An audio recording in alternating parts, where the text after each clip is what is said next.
Hello, I'm Keenan Williams, and we are the best of friends for the next few minutes as we look deeper into ourselves with a view from the outside. This is the KW Media Social Impact Podcast, the social distancing series.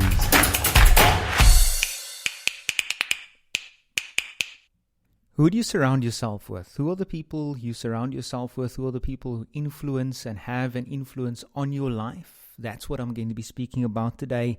Thank you very much for taking the time to listen to this podcast and for spending some time with me today and for allowing me into your space as well. So, as I mentioned, we're going to be talking about who you surround yourself with, and I hope that the process that you did in yesterday, after yesterday's podcast, which was to write a letter to the person or the people who might have hurt you, and just going through that and unbottling all of those emotions, the anger, the frustration that you had experienced and that you had living within yourself for so long, that you were able to write that letter and also to overcome those fears and frustrations and aspects of failure in your life, because you have failed in the sense of not being able to live up to your true potential. But now I hope that that has just been released and you are able to let go of that. You are able to think afresh and you're able to move on with your life in a hopeful positivity. The day before that, day one, we were talking about standing in front of the mirror and also just being comfortable with yourself, speaking to yourself, speaking positivity into your own life, and just saying things such as, I'm intelligent, I'm gifted, I've been created for purposes, no one else like me in the whole world, I love and accept myself. Just looking yourself in the eye and accepting that the hurt you had experienced in the past was not your fault. It might have seemed like it was your fault, but it was not your fault that somebody else hurt you, that somebody else perpetuated hurt within your life, because hurt people, and loved people, love people. They were hurting themselves, and all they knew was hurt, and that's what they tried to portray into your life as well. And sadly so, you might have experienced hurt and pain within your past. But now we are in a new space of thinking. You've dealt with that. You're still dealing with it. You're still getting to know yourself as you're standing in front of the mirror. Please keep on doing that activity. That was day one. We're going to try it on for 30 days, prerequisite of 30 days. You can carry on well past that.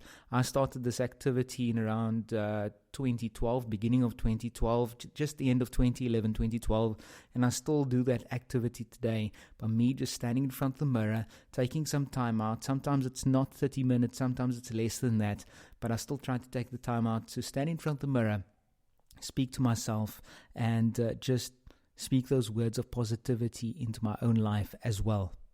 So with today's discussion, we're going to be speaking about the people you surround yourself with, and getting to that understanding that who you surround yourself with also ultimately makes you be the person you are in life, because you feed off the energies of what somebody else feeds into your life. I'll give you a perfect example. As a performer, I would go up onto the stage.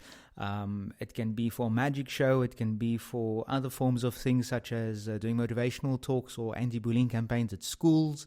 And I would go up onto the stage, and if the learners are very down and very dull and they have a negative energy, I feed off from that, and I will come on as being very drab myself, even though I try to up the energy levels.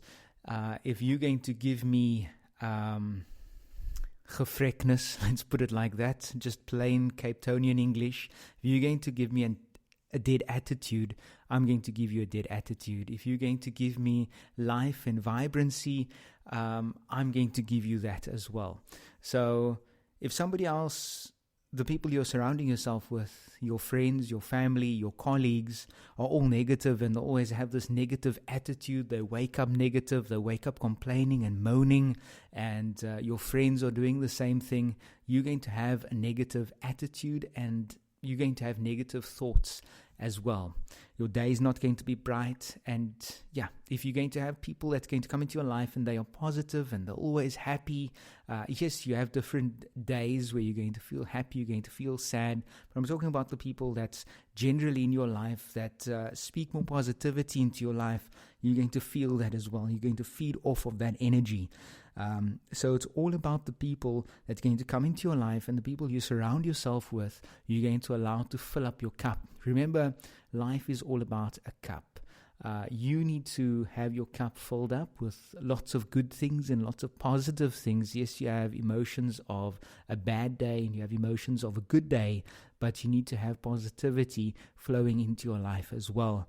And you also need to, in turn, fill the cup of other people. It's not just about you being a leech and sucking all the positive things and all the life and all the goodness out of somebody else's life, but you're not giving anything into their life. So it's a two-way street. I read a book a while ago.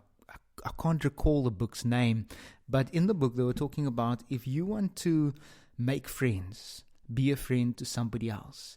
If you want to have a husband or a wife, be a husband or wife to somebody else. It's the world we live in today is a world of expectations.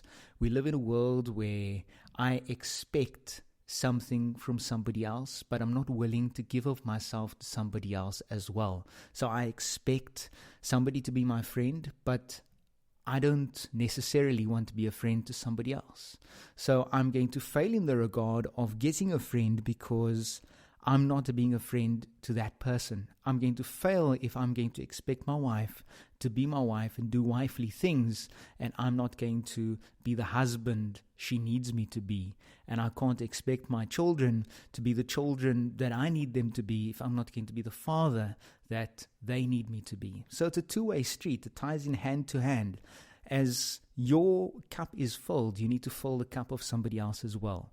And I'm not talking about that there's no negativity, there's no emotions of being down and having a bad day coming into your life. There's also the aspects of if somebody comes into your life and says, you know, Keenan, I'm really, really feeling down today. I had a bad day at work. I should be able to motivate that person and just give a listening ear and a shoulder for that person to cry on.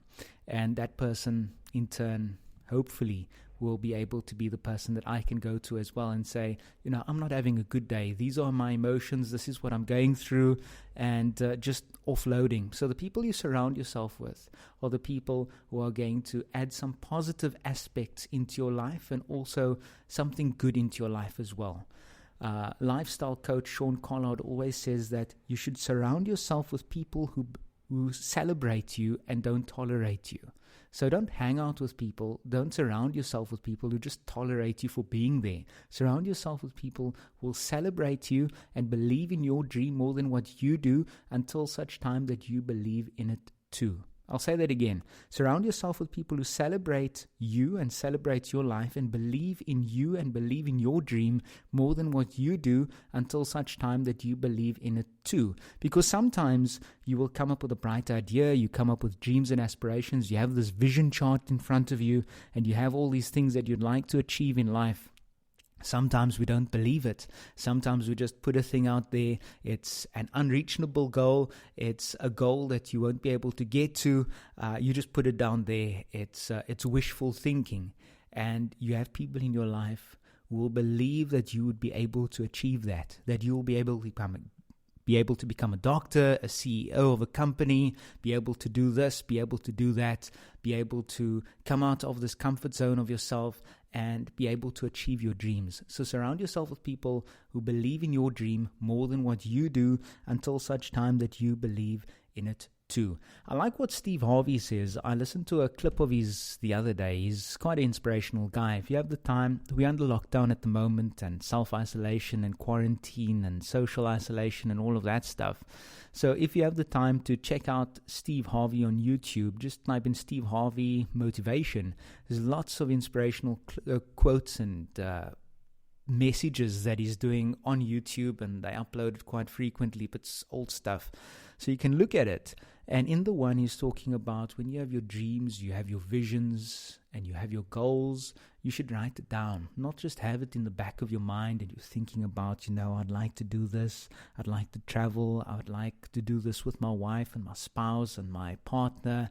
These are the dreams that I have, but you're just keeping it to yourself. He says you should write it down. You should create a vision board for yourself where you visually be able to see where you would like to see yourself in the next 5 years, 3 years, year from now. What are the things that you would like to achieve? And he says you should try it out, but try it out by writing out 300 things that you'd like to achieve for yourself. But it's not just about yourself. So maybe you'd like to have a 3-bedroomed house. You'd like to have a car. You'd like to get married. If you're not married yet, you'd like to have X amount of children. Write down those things, but then also write down, be specific about it. Don't just say, I want to have a car. What sort of car do you want? I want to have a 3-bedroom house. Where does this house need to be situated? Does it need to be situated at the beach? Does it need to be situated on the mountain? Does it need to be situated between the two? Where do you want this house to be? When you're talking about the things that you're writing down on this vision board of yours, don't just think about yourself. Also talk about, I'd like to do this for my significant other. I'd like to do that for my children. I'd like to do that for my father or my mother, to thank them.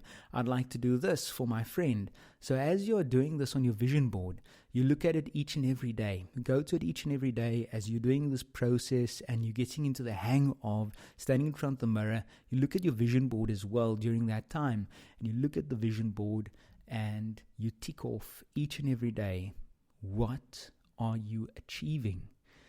What can you tick off on the vision board? If you come back to that vision board 6 months from now and you look at it, how many things are you able to tick off on the list of 300? Steve says, I've tried it out. I've only got to about 20 things that I wrote down on my vision board.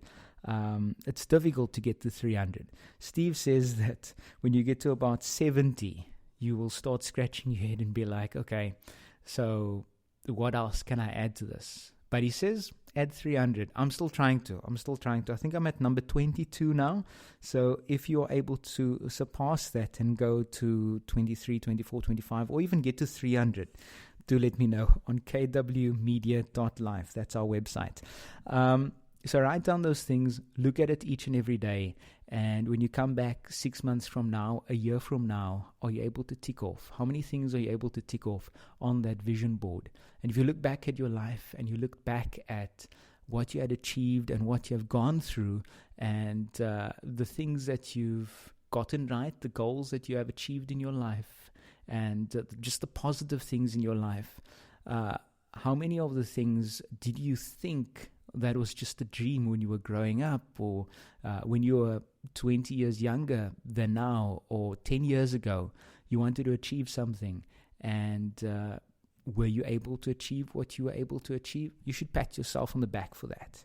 So in our next podcast, we're going to be speaking about influences and the words we use, because obviously the words that we use in our lives, it has a lasting impact on our lives, and it can either make us or break us. So that's what I'm going to be speaking about, the words we use in our life, and also influences. It's a word that's just thrown around these days. We have social influences, and it's something I'd really like to tackle and talk about. So that's going to happen tomorrow. So talking about influences and the words we use. But till then, from myself, Keenan Williams, keep rocking SA. Bye-bye.